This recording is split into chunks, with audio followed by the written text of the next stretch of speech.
আমরা সচরাচর সবাই আমরা বলি যে শর্ট ডিরেকশনে রড আগে বিছাতে হবে।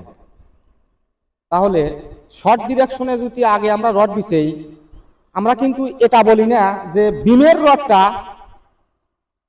বিমের রডটা কলম লোড লিবি, সেই রড কোন রড আগে দিতে হবে।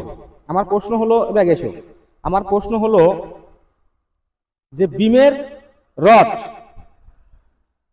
শর্ট ডিরেকশনে আগে দিলি লোড বহন বেশি করবি না লং ডিরেকশনে আগে দিলি লোড বহন বেশি করবি? আমার প্রশ্ন হলো কোন আগে দিলি লোড বেশি বহন করবি। আমরা কিন্তু শর্ট ডিরেকশন আগে দিছি, তা বাদে লং ডিরেকশন তারপর দিছি।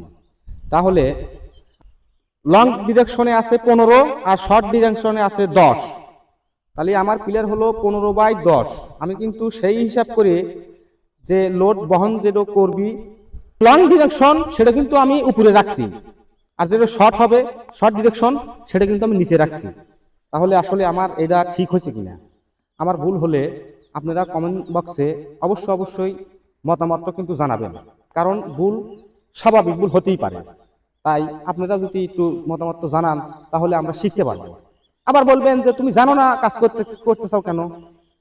আসলে আমরা গ্রামগঞ্জে আমাদের অসংখ্য ঘর হয়, ইঞ্জিনিয়ার আনার হয়তো সময় তারা পায় না, ইঞ্জিনিয়ার তারা আনেও না, মানে সীমিত টাকায় তারা ঘর একটা নির্মাণ করে।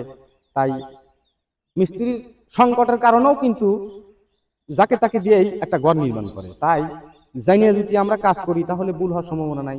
তাই আমি আপনাদের রিকোয়েস্ট করে বলবো যে শর্ট ডিরেকশন আগে দেব না লং ডিরেকশন আগে দেব। আজ এই পর্যন্তই। আল্লাহ হাফেজ।